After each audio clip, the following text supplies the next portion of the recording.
Evet sayın seyirciler, Deregozir'de şelaleyi çekiyoruz. Mükemmel manzara, mükemmel.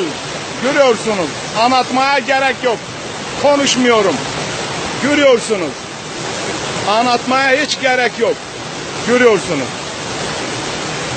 Vay şöyle olmuş, böyle olmuş, konuşmam. Kesin. Görüyorsunuz. Ve ilerliyoruz tam yanına doğru, görüyorsunuz. Ha. Şırıl şırıl. Mükemmel. Anlatmayacağım bu sefer. Görüyorsunuz çünkü. Neden anlatayım? Ha. Ve ilerliyoruz.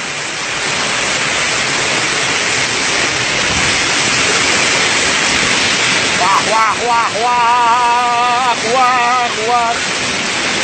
Vakı vakı vakı vakı vakı vakı vakı aman aman aman. Görüyorsunuz.